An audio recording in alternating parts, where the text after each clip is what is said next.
کرنا ہے جو بھی آپ سمجھتے ہیں اچھائی کدھر ہے برائی کدھر ہے آپ کو فیصلہ کرنا ہے، لیکن آپ چپ کر کے اگر بیٹھیں گے آپ برائی کا ساتھ دیں گے۔ میں یہ چاہتا ہوں کہ آپ سب احتجاج کریں، آپ سب اپنی آواز بلند کریں، یہ جو سازش ہو رہی ہے میرے لیے نہیں، اپنے مستقبل کے لیے۔ اگر یہ کامیاب ہو جاتے ہیں تو یہ کیا ہوگا؟ اس کا مطلب کہ کسی باہر کی قوت کو اگر ملک کی لیڈرشپ نہیں پسند، ملک کا پرائم منسٹر نہیں پسند، تو کیا وہ 15-20 ارب روپیہ خرچ کر کے گورنمنٹ کرا دے گا؟ ایک نیوکلیر آرم پاکستان کی لیڈرشپ چینج ہو سکتی ہے، باہر کی قوت تھوڑے پیسے دے، ان کو بکروں کی طرح خریدے ضمیر فروشوں کو، اور گورنمنٹ کرا دے۔ یہ تو آگے اس ملک کا تو کوئی مستقبل نہیں ہے، اور آپ کو میں نوجوانوں اس لیے کہہ رہا ہوں آپ کا کوئی مستقبل نہیں ہے، اس پاکستان میں تو کوئی مستقبل نہیں ہے آپ کا، اس لیے تو جو زیادہ پڑھ لکھ لیتا ہے وہ باہر چلا جاتا ہے، لیکن یہ آپ کا ملک ہے، اس کے لیے آپ کو لڑنا پڑے گا۔ اور جب میں کہتا ہوں احتجاج، یہ آپ کا حق ہے۔ میں ایک زندہ معاشرے کی بات کر رہا ہوں، برطانیہ زندہ معاشرہ، کیونکہ میں یونیورسٹی بھی وہاں گیا اور میں بڑے اچھی طرح اس معاشرے کو جانتا ہوں۔ جب انہوں نے ناجائز طریقے سے جھوٹ بول کے ویپنز آف میس ڈسٹرکشن کا نام لے کے عراق کے اوپر حملہ کیا تو 20 لاکھ لوگ نکلے احتجاج کرنے کے لیے، پرامن احتجاج، کوئی گملہ نہیں ٹوٹا، کوئی توڑ پھوڑ نہیں، پرامن احتجاج، کیونکہ انہوں نے کہا یہ آپ غلط کر رہے ہیں، یہ برائی ہے کہ جھوٹ بول کے کسی قوم کے اوپر حملہ کرنا۔ 20 لاکھ لوگ نکلے اور میں ان کے ساتھ ہوں، اور کسی پارٹی نے نہیں ان کو نکالا، وہ خود نکلتے تھے، گاڑی سے نکلتے تھے، بس سے نکلتے تھے، اپنا انہوں نے ایک پلیک کارڈ اٹھایا ہوا تھا، اس پہ کہا تھا کہ میں جنگ کے خلاف، اور وہ چلنا شروع کر دیتے تھے۔ زندہ قوم، یہ اللہ کا حکم ہے آپ کو، امر بالمعروف، کہ آپ اچھائی کے ساتھ کھڑے ہوں گے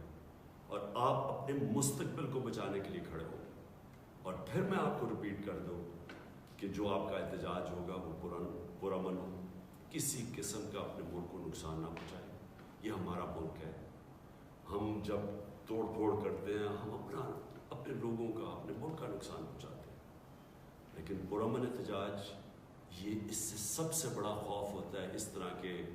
غداروں کو، اس طرح کے غداروں کو جب پتہ چلتا ہے، یہ سب سے بڑا، جب قوم ایک کھڑی ہو جاتی ہے سچائی کے ساتھ، حق کے ساتھ، اچھائی کے ساتھ، یہ سب سے بڑا خوف ہوتا ہے ایک معاشرے میں ان لوگوں کو، ان غداروں کو جو اپنے ضمیر کا سودا کر چکے ہوتے ہیں، اپنے ذاتی مفادات کے لیے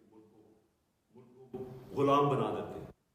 اس برے صغیر کی تاریخ میں بار بار بتا چکا ہوں، میر جعفر اور میر صادق کون تھے؟ ایک نے، میر جعفر نے انگریزوں کے ساتھ مل کے ایک مسلمان جو حاکم تھا سراج الدولہ، اس کو میر جعفر نے انگریزوں کے ساتھ مل کے گرایا، اس کو فائدہ ہوا ذاتی طور پہ، اور قوم ان کی غلام ہوگی، اور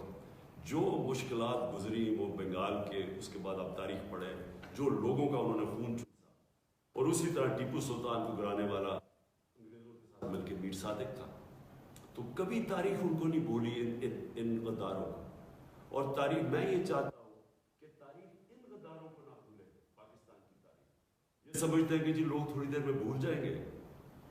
آپ کی ذمہ داری ہے نوجوانوں، آپ نے ان کو بھولنے نہیں دینا کہ جو جس طرح کی انہوں نے بے شرمی سے غداری کی ہے اس قوم کے ساتھ،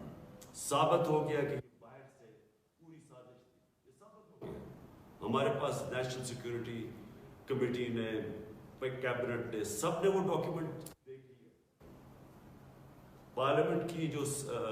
جو سیکورٹی کمیٹی کی کمیٹی ہے، اس نے یہ دیکھ لیا ڈاکیومنٹ۔ یہ جو میں آپ کو کہہ رہا ہوں یہ آفیشیل ڈاکیومنٹ ہے کہ عمران خان کو اگر آپ ہٹائیں گے تو امریکہ کے تعلقات آپ سے اچھے ہوں گے۔ اگر آپ جیسے آپ عمران خان کو ہٹائیں گے آپ کو معاف کر دیں گے، جو بھی آئے گا کوئی نہیں آئے گا۔ ان کے ساتھ سازش جن کے ساتھ ہوئی، پہلے سے پتہ ہے کہ عمران خان ہٹے گا تو یہ وہ شباز شریف جو ایکس کنزرویٹو ہے وہ پہنچ جائے گا، جس کے اوپر اربوں وہ پہنچ جائے گا اور اس کے بعد ہم ہمارے تعلقات ٹھیک ہو جائیں گے، یعنی کہ وہ وفاداری سے ہماری غلامی کرے گا۔ اس نے کل ٹی وی پروگرام میں کہہ بھی دیا ہے بیگرز آر ناٹ چوزرز۔ اس کا کیا مطلب ہے کہ یعنی جو غریب لوگ یا جو مانگنے والے ہوتے ہیں وہ غلام ہوتے ہیں، یعنی اس نے 22 کروڑ لوگوں کو غلام بنا کے رکھا کہ پہلے سے تیار ہو گیا کہ ہم تو کیونکہ ہم بڑے غریب ہیں تو اس سے کوئی پوچھے کہ یہ غربت آئی کیسے ہے؟ 30 سال سے تو باریاں لے رہے ہیں، تو کس نے ملک کو غریب کیا ہے؟ اور کیونکہ ہم غریب ہیں تو ہم غلامی کریں۔ ان کا وہ ایک وجہ سے وہ اسٹیٹمنٹ دیتا ہے کیونکہ پاکستان لائف سپورٹ مشین پہ ہے، اس لیے ہمیں غلامی کرنی پڑے گی۔ لائف سپورٹ مشین پہ کس نے ڈالا ہے پاکستان میں؟ کون وہ حکومتیں 30 سال حکومت کر رہے تھے؟ یہی جو 3 اسٹوڈنٹس یہ مل کے 30 سال حکومت کر رہے تھے، تو آپ ہی نے تو ملک کو یہاں پہنچایا اور آپ کہہ رہے ہیں کہ امریکہ کی غلامی کرو۔ تو میں نوجوانوں آپ کو بات جو آخر میں کہتا ہوں، اس کے بعد میں سوالات دیتا ہوں لوگوں کے، کہ دیکھیں قوم میں وہ کہتے ہیں نا وہ طفل کیا کرے گا جو گھٹنوں کے بل چلے، پہلے اگر آپ گھٹنوں کے اوپر ہیں آپ نے کیا کرنا ہے؟ جو قوم کے اندر خودداری نہیں ہے، جس میں جس کی عزت نفس بڑی نہیں ہے، غیرت نہیں ہے، وہ قوم کبھی بھی اوپر نہیں جا سکتی۔ تو جب آپ نوجوانوں سے میں اس لیے کہہ رہا ہوں کہ آپ نے اس ملک کی غیرت کے ساتھ کھڑے ہونا ہے۔ آپ ایک جس طرح مولانا رومی نے کہا، اور میں یہ یاد رکھیں اس میں فلسفہ کہ جب اللہ نے تمہیں پر دیے تو تم کیوں چونٹیوں کی طرح رینگ رہے ہو؟ اللہ نے آپ کو بڑی عظیم قوم بنایا ہے۔ پاکستانی جب میں اسکولوں میں تھا تو یہ سب سے تیزی سے اوپر جا رہا تھا، یہ اس طرح کی چوروں نے آ کے اس کو کھا کے اور باہر پیسہ بیچ کے اس ملک کو یہاں پہنچایا۔ اس میں اللہ نے کسی چیز کی کمی نہیں دی۔ تو جب آپ کو اللہ نے صلاحیتیں دی ہے اتنی زیادہ، جدھر باہر جائیں بڑے بڑے عہدوں پہ آؤٹ اسٹینڈنگ پاکستانیز بیٹھے ہوئے ہیں جو جا کے ان کو جب ایک نظام ٹھیک ملتا ہے اٹھ جاتے ہیں، یہاں ایسے ایسے زبردست پوٹینشل ہمارا ہے، تو ہم کیوں چونٹیوں کی طرح ان طرح کے لوگوں کے؟ جب ایک قوم کو اس طرح کے حکمران مل جائیں جن کا صرف مقصد ہو کہ اپنی چوری کرو، چوری کا پیسہ باہر بھجواؤ، باہر کا پیسہ پڑا ہو، جن ملکوں کے اندر